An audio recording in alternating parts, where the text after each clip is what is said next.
Hello बच्चों।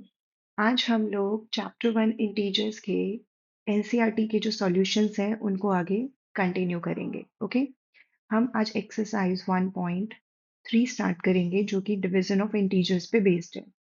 Okay, सो हम लोगों ने division of integers already learn कर लिया है। ओके, सो क्या होता है बच्चों डिवीजन ऑफ इंटीजर्स? जब आप दो इंटीजर्स को डिवाइड करते हो, ओके, और अगर एक पॉजिटिव है और एक नेगेटिव है।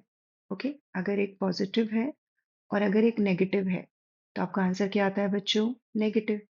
और अगर दोनों ही नेगेटिव हैं तो आपका आंसर क्या आएगा? पॉजिटिव। ओके, सो यही रूल आपको यहाँ पर भी अप्लाई करना है। अब हम लोग क्वेश्चन स्टार्ट करेंगे। ओके, चलो क्वेश्चन नंबर 1 का ए पार्ट क्या है? -30 divided by 10। Okay, so -30 divided by 10 it's very simple. -30 divided by 10, 0 से 0 कैंसिल और आंसर इज -3 बिकॉज एक पॉजिटिव है और एक नेगेटिव है। ओके, सेम 50 डिवाइडेड बाय -5, ये क्या आएगा बच्चों? 10 और एक पॉजिटिव और negative, so answer will be negative. Now यहाँ पर दोनों क्या है? नेगेटिव। ओके, सो नेगेटिव से नेगेटिव कैंसिल हो जाएगा और 9 टाइम्स 4 इज इक्वल टू 36, तो answer is 4। Now same number को जब आप सेम नंबर से डिवाइड करते हो सो आंसर इज 1। ओके, बट यहाँ पे एक पॉजिटिव है और एक नेगेटिव है, सो आंसर क्या आएगा बच्चों? नेगेटिव। नाउ अब आपके पास है यहाँ पर 13। Okay, 13 divided by -2 + 1। ओके, तो पहले बच्चों आप इस ब्रैकेट को सॉल्व करोगे। ओके, तो आपको क्या मिलेगा? -1। अब आप किसी को भी नंबर को 1 से डिवाइड करते हो तो आपको सेम नंबर मिलता है, और यहाँ पे क्योंकि नेगेटिव साइन है सो answer is -1। Okay, 0 divided by any number answer will B 0। But suppose अगर आपके पास होगा -12 डिवाइडेड बाय 0 बच्चों, तो वो क्या हो जाएगा? Not defined. Okay, now G part आपके पास क्या है? -31 डिवाइडेड बाय -30। बच्चों ये प्लस और माइनस क्या आएगा आपके पास? मल्टीप्लाई होके -1। ओके, तो ये आएगा -31। देन आप इन दोनों को ऐड करोगे तो -31। सेम नंबर को सेम नंबर से डिवाइड करोगे, आंसर विल बी 1, और ये माइनस कैंसिल हो जाएगा, आंसर पॉजिटिव आएगा यानी 1। ओके, यहाँ पर जब आप -36 को 12 से डिवाइड करोगे तो क्या आएगा? 3, और एक नंबर पॉजिटिव है एक number negative, so answer is negative. Then आप इसको 3 से डिवाइड करोगे, अब आप सेम नंबर को सेम नंबर से डिवाइड कर रहे हो, सो आंसर इज 1, बट ये एक पॉजिटिव है एक नेगेटिव है, सो आंसर इज नेगेटिव। ओके, अब आप पहले इस ब्रैकेट को सॉल्व करो, तो वो क्या है आपके पास? -6 + 5 -1। देन डिवीजन का साइन, देन -2 + 1 क्या आएगा बच्चों? -1। अब आप सेम नंबर को यानी -1 को -1 से डिवाइड कर रहे हो, आंसर क्या आएगा बच्चों? ओनली 1। ओके, चलो अब हम नेक्स्ट क्वेश्चन करेंगे। Verify that a divided b plus c is not equals to a divided b plus a divided by c for each of the following values of a, b and c. Okay, तो बच्चों ये associative property है division की और हमें पता है कि ये सेटिस्फाई नहीं होती है। ओके, तो हम इसको सॉल्व करेंगे। मैं आप लोगों को एक पार्ट यहाँ पे शो करूंगी, इसके बाकी पार्ट्स आप लोग खुद से करेंगे। दो ही पार्ट्स हैं इसके। ओके, सो मैंने यहाँ पे LHS लिया a divided by b plus c। Okay, so मैंने क्या किया बच्चों? यहाँ पर a का वैल्यू पुट किया 12 डिवाइडेड बाय -4 + 2। ओके, एंड -4 + 2 क्या मिलेगा आप लोगों को? -2। ओके, प्लस माइनस माइनस और साइन किसका आएगा बच्चों? ग्रेटर का। ओके, नाउ अब आप इन नंबर्स को डिवाइड कर रहे हैं। ओके, तो इसको डिवाइड करेंगे तो आंसर क्या आएगा? 6। बट एक पॉजिटिव है एक नेगेटिव है, तो आंसर क्या आएगा बच्चों? नेगेटिव। ओके, और अब अगर मैं RHS सॉल्व करूं तो a divided by b, okay, then a divided by c। अब आपके पास a क्या है बच्चों? 12 डिवाइडेड बाय b कितना है? -4। ओके, देन आपके पास क्या है, प्लस ए कितना है बच्चों, 12 डिवाइडेड बाय सी क्या है, 2. So 12 upon -4, okay, and 12 divided by 2. तो एक पॉजिटिव एक negative, answer will be negative, and 4 times 3 क्या होता है, 12. दोनों पॉजिटिव हैं, answer will be positive, and 2 times 6, 12. So -3 + 6 is equals to 3. Okay बच्चों, तो देखो आपका ये LHS जो है ये RHS के इक्वल नहीं है. ओके, सो अगर हमारा LHS और RHS इक्वल नहीं है तो ये वेरीफाई नहीं होगा. ओके, सो हमें यही यहाँ पे वेरीफाई करना था. ओके, हमें यही शो करना था कि LHS और RHS इक्वल नहीं है. सो हम यहाँ पे क्या लिखेंगे, it is verified. Okay, verify that. चलो नेक्स्ट क्वेश्चन. यहाँ पे बच्चों आपको फिल करना है इसको. आपके पास है 369 divided by blank and equals to 369. ये ब्लैंक जो है इसको फिल करना है. तो 369 को आप किस नंबर से डिवाइड करोगे कि आपको 369 सेम नंबर मिल जाए, 1 से. किसी भी नंबर को जब हम 1 से डिवाइड करते हैं तभी हमें सेम नंबर वापस मिलता है, और सेम नंबर को जब सेम नंबर से डिवाइड करते हैं तो 1 मिलता है. ओके, हमारे पास यहाँ पे क्या है, -1. अगर मैं इसको 75 से डिवाइड करती हूँ तो मुझे क्या मिलेगा, -1. ओके, क्योंकि ऑलरेडी मेरे पास यहाँ पे एक नेगेटिव है. अब मेरे को आंसर चाहिए +1 और ये मेरा नेगेटिव है. इसका मतलब मुझे इसको नेगेटिव सेम नंबर से डिवाइड करना पड़ेगा, तो मुझे मेरा आंसर पॉजिटिव मिलेगा. ओके, अब -87 को किससे डिवाइड करें कि सेम नंबर मिल जाए, 1 से. लेकिन हमें हमारा आंसर क्या चाहिए, पॉजिटिव. इसका मतलब मुझे इसको -1 से डिवाइड करना पड़ेगा, तब मुझे मेरा आंसर पॉजिटिव मिलेगा. अब किस नम अगर मेरा आंसर 87 है, -87, तो इसका मतलब मुझे इसको 87 से ही डिवाइड, 87 यहाँ पे आना चाहिए. क्यों, क्योंकि जब आप 87 को 1 से डिवाइड करोगे तभी आपको 87 मिलेगा. बट हमें आंसर नेगेटिव में चाहिए तो मुझे यहाँ पे नेगेटिव भी पुट करना पड़ेगा. Okay, next. अब मेरा आंसर नेगेटिव है, अगेन मुझे यहाँ पे क्या पुट करना पड़ेगा, -48, तभी मेरे को आंसर क्या मिलेगा, -1. 20 को मैं किससे डिवाइड करूँ कि मुझे -2 मिल जाए.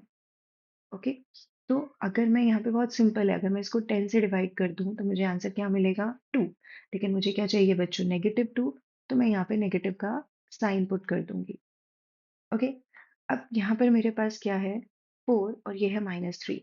क्योंकि मैंने आपको बताया था कि जो डिवीजन होता है it is basically the inverse process of multiplication. तो 4 टाइम्स 3 क्या होता है बच्चों, 12. अगर मैं यहाँ पर इसको 12 पुट कर दूं तो 12 टाइम्स 4 क्या होता है, 3. लेकिन हमें आंसर क्या चाहिए, नेगेटिव. तो यहाँ पे हम क्या करेंगे, नेगेटिव साइन पुट कर देंगे. ओके बच्चों, next question. Right 5 pairs of integers a b such that a divided by b is equals to -3. Okay, and one such pair is 6 -2 because 6 divided by -2 हमें क्या मिलता है, -3. तो हमें ऐसे और 5 पेयर्स बनाने हैं जो हमें हमारा आंसर -3 दे. तो यहाँ पे भी हम inverse process of multiplication apply कर सकते हैं. अगर मैं यही वाला नंबर अगर हम ले, 4 टाइम्स 3 क्या होता है बच्चों, 12 होता है. ओके, सी, 4 टाइम्स 3 क्या होता है, 12. तो अगर मैं एक नंबर को यहाँ पे ले जाऊँ तो मुझे मेरा आंसर क्या मिलेगा, 3. ओके, सो अगर मैं यहाँ पे 12 डिवाइडेड बाय 4 करूँ तो मुझे आंसर क्या मिलेगा, 3. लेकिन मुझे क्या चाहिए, नेगेटिव. तो आप किसी भी एक नंबर के साथ नेगेटिव साइन पुट कर सकते हो. ओके, सिमिलरली मेरे पास 5 इंटू 3 क्या होता है, 15. इस 5 को इधर ले जाके डिवाइड कर दो, 15 डिवाइडेड बाय 5. अभी भी मुझे मेरा आंसर क्या मिलेगा, 3. लेकिन मुझे क्या चाहिए, नेगेटिव. तो बच्चे यहाँ पे नेगेटिव पुट कर दो. ओके, किसी के भी साथ एक नंबर के साथ आप नेगेटिव साइन लगा सकते हो क्योंकि हम यहाँ पे डिवाइड कर रहे हैं. ओके, अब 8 इंटू 3 क्या होता है बच्चों, 24. तो मैंने क्या किया, 24 डिवाइडेड बाय -8. तो मुझे क्या मिलेगा, -3. ओके, 7 इंटू 3 क्या होता है, 21. तो 21 डिवाइडेड बाय 7, और मैंने यहाँ पे नेगेटिव ले लिया अभी. तो मुझे क्या मिलेगा, -3. ओके, एक पेयर और बनाए, 9 into 3 27. So 27 divided by -9 is equals to -3. Okay बच्चों, सो ये हम लोगों ने यहाँ पर 5 पेयर्स बना दिए हैं। ओके, चलो अब हम करेंगे हमारा next question. The temperature at 12 noon was 10 degrees Celsius above zero. If it decreases at the rate of 2 degrees Celsius per hour until midnight, at what time would the temperature be 8 degrees Celsius below zero, and what would be the temperature at midnight? Okay, तो यहाँ पर अभी हमें क्या बोला गया है, मैं आप लोगों को ऐसे बताती हूँ। देखो, ये जो टाइम है ये है 12 नून। Okay, means 12 PM. इस टाइम पर जो टेम्परेचर था वो कितना था बच्चों? 10 degree Celsius above zero. Okay, suppose यहाँ पर अगर कहीं पर 0 डिग्री सेल्सियस है तो यहाँ पर कितना था? 10 degree. Okay, if it decreases, decreases मतलब कम हो रहा है, eight the rate of 2 degree Celsius per hour until midnight. Until midnight बच्चे मतलब रात को 12 बजे। सपोज ये रात के 12 बजे का टाइम है। ओके, रात के 12 बजे का मतलब 12 AM। ओके, और ये क्या मैंने आपको बताया? 12 PM। अब ये डिक्रीज हो रहा है eight the rate of 2 degree Celsius per hour until midnight. तो ये हर 1 घंटे में 2-2 डिग्री कम होता जाएगा। ओके, आपको बताना है at what time would the temperature be 8 degree Celsius below zero. Zero से जब नीचे जाएगा 8 डिग्री सेल्सियस पर, तब क्या टाइम होगा? ओके, तो पहले हम इतना पार्ट करेंगे। सी, अगर ये 2-2 डिग्री सेल्सियस कम हो रहा है तो मैंने यहाँ पे ले लिया 8, देन मैंने यहाँ पे ले लिया 6, देन मैंने यहाँ पे ले लिया 4। अभी 2 डिग्री और कम हो गया, और अब 2 डिग्री और कम होके ये जीरो बन गया है। ओके, अब फिर से ये 2 डिग्री कम होगा तो ये -2 होगा। देन क्या होगा बच्चों? -4, देन -6, और देन -8। अब -8 जब आएगा आपका टेम्परेचर, तो इस वक्त कितना टाइम होगा आपको वो बताना होगा। लेकिन बच्चों कैसे आएगा? अगर 12 नून हो रहे हैं तो आपका नेक्स्ट 1 घंटा क्या होगा? 1 PM। Okay, then 2 PM, then 3 PM, 4 PM, 5 PM, 6 PM, 7 PM, 8 PM and 9 PM। इसका मतलब जब आपका temperature 8 degree Celsius below zero होगा, then the time would be 9 PM। Okay, तो क्या हम इसको इसी तरीके से फाइंड आउट करेंगे? नहीं, हम इसको कैसे लिखेंगे? देखो, हमारा जो टेम्परेचर है वो डिक्रीज हो रहा है per hour 2 degree Celsius. Okay, temperature decreases per hour 2 degree Celsius. Okay, अब मेरा टेम्परेचर स्टार्ट कब से हुआ है डिक्रीज होना? 12 बजे से। तब टेम्परेचर कितना था? 10 degree Celsius. Okay, temperature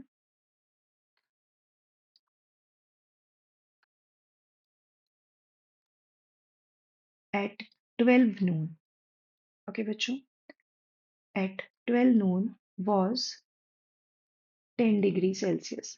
okay, अब मुझे टेम्परेचर फाइनल कितना चाहिए? 8 डिग्री सेल्सियस। ओके, तो मैं यहाँ पे इसका जो फाइनल टेम्परेचर है ना वो निकाल लेती हूँ कि कितना डिग्री यहाँ पे कम होगा, या टोटल डिक्रीज निकाल लेते हैं हम कितना होगा। Okay, total decrease in temperature कितना होगा बच्चों? ओके, सी, हम दो काम कर सकते हैं। या तो मैं इस -8 में से इसको माइनस कर दूं, या मेरा जो ये स्टार्टिंग का टेम्परेचर है इसके अंदर मैं ये अपना फाइनल टेम्परेचर माइनस कर दूं। ओके, तो मैं यहाँ पे लिख लेती हूँ कि मेरा जो फाइनल टेम्परेचर होगा। ओके, तो आप इसको यहाँ पे ना फाइनल टेम्परेचर भी पुट कर सकते हो। ओके, तो मेरा इनिशियल टेम्परेचर कितना है? इसको हम यहाँ पे फाइनल टेम्परेचर ले लेते हैं, क्योंकि हमारा फाइनल टेम्परेचर 8 डिग्री सेल्सियस है ना, इसको हम टोटल डिग्रीज ही लिखते हैं। ओके बच्चों, आई होप आप लोग को क्लियर है मैं क्या कह रही हूँ। तो मेरा इनिशियल टेम्परेचर क्या था बच्चों? मेरा इनिशियल टेम्परेचर था 10 डिग्री सेल्सियस। अब मैं उसमें से माइनस करूंगी मेरा फाइनल टेम्परेचर। मेरा फाइनल टेम्परेचर क्या है? -8 डिग्री सेल्सियस। यानी एक्चुअली में टोटल डिग्रीज कितना हो गया है? 18 डिग्री सेल्सियस। तो 18 डिग्री सेल्सियस तक टेम्परेचर नीचे जा चुका है। और अगर हर 1 घंटे में 2 डिग्री सेल्सियस कम हो रहा है, तो बच्चों कितने नंबर ऑफ आवर्स लगेंगे इस 18 डिग्री सेल्सियस तक जाने के लिए? ओके, तो हम यहाँ पे क्या लिखेंगे? Total number of hours, okay, 18 degree divided by हर 1 घंटे में 2 होता है कम। ठीक है, सी, ये डिक्रीज है, तो अगर आप यहाँ पे नेगेटिव साइन लगा दें और यहाँ पे नेगेटिव साइन लगा दें तो एक ही बात है। ओके, और अगर मैं नहीं लगा रही हूँ बिकॉज मैंने यहाँ पे इनिशियल में से फाइनल माइनस किया है, तो मैं यहाँ दोनों के साथ ही फिर नेगेटिव नहीं लगाऊंगी। ओके, या तो आप दोनों के साथ नेगेटिव लगाओगे या आप एक के साथ भी नहीं लगाओगे, क्योंकि दोनों ही डिक्रीज है। ओके, तो इसका मतलब क्या आएगा? 9 आवर्स, 9 घंटे के बाद जो है वो टेम्परेचर 18 डिग्री सेल्सियस तक पहुंचेगा। सो आफ्टर 9 आवर्स बच्चे टेम्परेचर जो है वो 8 डिग्री सेल्सियस होगा। तो बच्चों टाइम क्या होगा? After 9 hours the temperature would be -8 degree Celsius. Okay, या तो 8 डिग्री सेल्सियस बिलो जीरो लिखो या -8 डिग्री सेल्सियस लिखो। सो देयरफॉर टाइम क्या होगा बच्चों? 9 PM। ओके, इस तरीके से आप निकालोगे और अपना आंसर चेक करने के लिए आप इस तरीके से ड्रॉ करके भी इसको शो कर सकते हो। ओके, अब हम इसका सेकेंड पार्ट करेंगे। What would be the temperature at midnight? Okay बच्चों, टेम्परेचर एट मिडनाइट, अब देखो यहाँ पर मिडनाइट मतलब रात के 12 बजे। तो यहाँ पर अभी 10 PM आएगा, देन 11 आएगा, ओके, एंड देन मिडनाइट आएगी। ओके, तो अब यहाँ पर कितना टेम्परेचर कम हो जाएगा? -8 से कितना होगा? -10, फिर -12, फिर -14। इसका मतलब मिडनाइट पे जो टेम्परेचर होगा बच्चों वो -14 होगा। ओके, तो अब हम इसको शो कैसे करेंगे? ओके, ये तो हम सिर्फ ऐसे ड्रॉ करके चेक कर रहे हैं ना। अब हम इसको शो कैसे करेंगे? अब हम वो करते हैं। ओके, चलो सॉल्व करते हैं इसको हम। अब मेरे पास यहाँ पर क्या है बच्चों? टेम्परेचर जो है वो कित इसका बी पार्ट, टेम्परेचर हर 1 घंटे में कितना चेंज होता है बच्चों? 2 डिग्री सेल्सियस। ओके, तो आप मुझे बताओ कि 12 बजे से मॉर्निंग मतलब नून 12 से लेकर रात के 12 बजे तक मिडनाइट तक कितने घंटे हो जाएंगे बच्चों? 12 आवर्स। तो 12 आवर्स में कितना डिग्री सेल्सियस चेंज हो जाएगा? डिक्रीज या चेंज लिख सकते हो आप। इन 12 आवर्स। ओके, सो 12 आवर्स इंटू 2 यानी 24 डिग्री सेल्सियस कम हो जाएगा। ओके, अब 24 डिग्री सेल्सियस कम हो जाएगा तो अब हम अपना इनिशियल माइनस फाइनल कर सकते हैं। Okay, so temperature at midnight यानी 12 AM। ओके, स्टार्टिंग का टेम्परेचर कितना था बच्चों? 10 डिग्री सेल्सियस। उसमें से आप ये वाला टेम्परेचर माइनस कर दो। सो answer is -14 degree Celsius. Okay, और यही मैंने आपको यहाँ पे शो किया था, -14 डिग्री सेल्सियस। ओके बच्चों, तो ये है हमारा आंसर। ओके, आई होप आप लोगों को ये आंसर क्लियर होगा। Next, in a class test +3 marks are given for every correct answer and -2 marks are given for every incorrect answer and no marks for not attempting any question. Okay. Radhika scored 20 marks if she has got 12 correct answers. How many questions has she attempted incorrectly? And Mohini scores -5 marks in this test through she has got 7 correct answers. How many questions has she attempted incorrectly. Okay, तो चलो हम इसको solve करते हैं। सबसे पहले बच्चों हमें गिवन क्या है, marks, okay, for every correct answer, that is +3, okay, and marks for every incorrect answer, -2, okay, and marks for not attempting, 0, क्यों? क्योंकि उसके कोई मार्क्स नहीं है। ओके, अब आपको फर्स्ट पार्ट में बोला गया है कि Radhika scored 20 marks, okay, and if she has got 12 correct answers, okay. So अब पहले हम देखें कि उसको 12 करेक्ट आंसर्स के लिए कितने मार्क्स मिले होंगे। तो हम यहाँ पे क्या लिखेंगे, मार्क्स फॉर 12 करेक्ट आंसर्स। अगर एक करेक्ट आंसर के लिए 3 मार्क्स हैं तो 12 के लिए कितने होंगे बच्चों, 36, 12 इंटू 3, ओके। टोटल कितना स्कोर किया है उसने, उसका जो टोटल मार्क्स है जो उसने स्कोर किए हैं दैट इज 20, ओके बच्चों।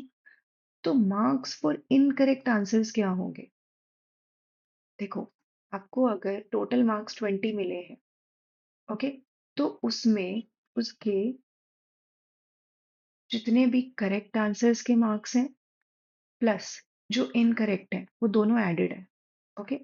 तो अगर मेरे को टोटल मार्क्स गिवन है और उसमें से अगर मैं करेक्ट आंसर्स के मार्क्स माइनस कर दूं तो मुझे मेरे इनकरेक्ट आंसर्स के मार्क्स मिल जाएंगे, okay. So marks for incorrect answers कितना है बच्चों, 20 - 36 यानी -16, ओके। अब मेरे पास मार्क्स आ गए हैं इनकरेक्ट आंसर्स के लिए, ओके।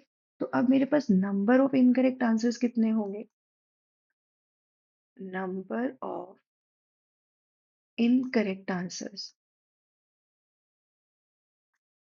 अगर मेरे पास सपोज मेरे पास x number of incorrect answers थे, ओके, और मैंने उसको 2 से मल्टीप्लाई किया, ओके, मतलब मैंने उसको एक्चुअली में -2 से मल्टीप्लाई किया।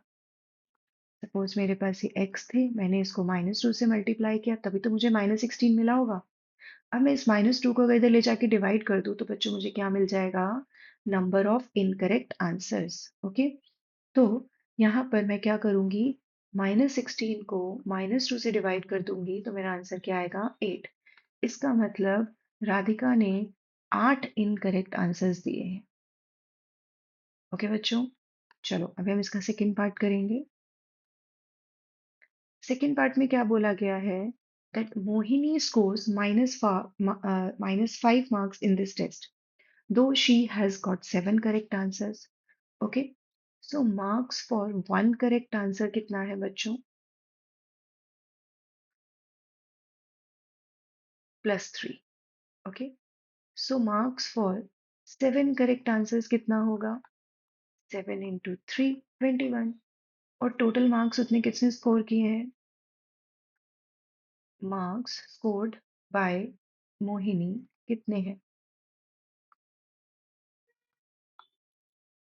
-5, ओके। सेम तरीके से करेंगे। सो हम यहाँ पे लिखेंगे मार्क्स फॉर इनकरेक्ट आंसर्स क्या होगा, हमारे पास जो टोटल मार्क्स हैं उसमें से हम करेक्ट आंसर्स के मार्क्स माइनस कर देंगे, तो -26, ओके। अब हम यहाँ पे क्या लिखेंगे, हमारे पास कितने नंबर ऑफ इनकरेक्ट आंसर्स हैं, तो जो हमारे पास मार्क्स आए हैं उसको हम क्या करेंगे बच्चों, -2 से डिवाइड कर देंगे,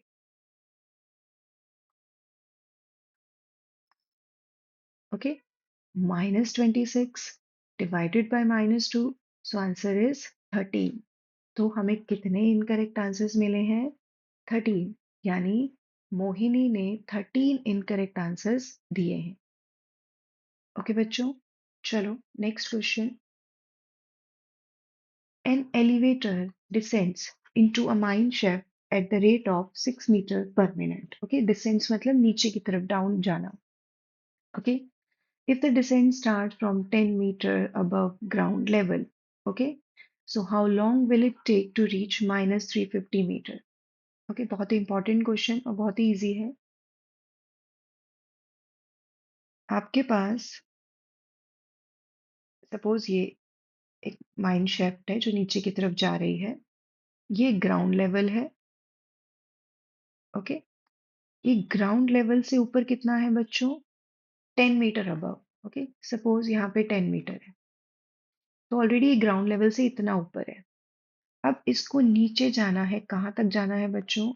-350 मीटर तक।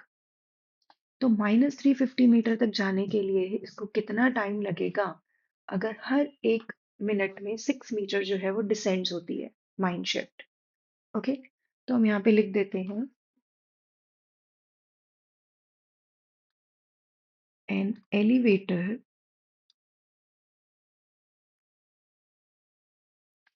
Descends 6 metre per minute. Okay बच्चों, तो पहले हम देख लेते हैं कि इसने टोटल डिस्टेंस कितना कवर किया होगा। Total distance covered by the elevator. Okay, तो बच्चों इसकी जो इनिशियल पोजीशन थी उसमें से हम इसकी फाइनल पोजीशन को क्या करेंगे? माइनस कर देंगे। ओके, सो इनिशियल पोजीशन क्या था? 10 मीटर, उसमें से माइनस कर दिया -350 मीटर, यानी 360 मीटर। ओके, और अगर 360 मीटर जो है वो डिसेंड्स हो चुकी है, मतलब टोटल डिस्टेंस कवर कर चुकी है, तो अब बच्चों कितने घंटे लगेंगे उसको ये 360 मीटर कवर करने में? ओके, तो हम यहाँ पे जब नंबर ऑफ आवर्स निकालेंगे तो बहुत ही सिंपल है। अगर हर 1 मिनट में 6 मीटर जो है वो डिसेंड हो रही है, तो 360 को अगर मैं 6 से डिवाइड कर दूं तो 60 मिनट्स में 360 मीटर जो है वो डिसेंड यानी नीचे जाएगी। ओके, और 60 मिनट्स का मतलब क्या है बच्चों? 1 आवर। ओके, तो ये है बच्चों हमारा आंसर। 1 घंटा लगेगा उसको 360 मीटर डिस्टेंस कवर करने के लिए। ओके, और ये लास्ट क्वेश्चन था बच्चों इस एक्सरसाइज का, और हम लोगों ने चैप्टर 1 जो है इंटीजर वो कंप्लीट कर लिया है। ओके, अब हम नेक्स्ट वीडियो में मिलेंगे नए चैप्टर के साथ। ओके, सो प्लीज आप इसको रिवाइज करें अच्छे से। ओके, और खुद से क्वेश्चंस करने की कोशिश करें। Okay, thank you.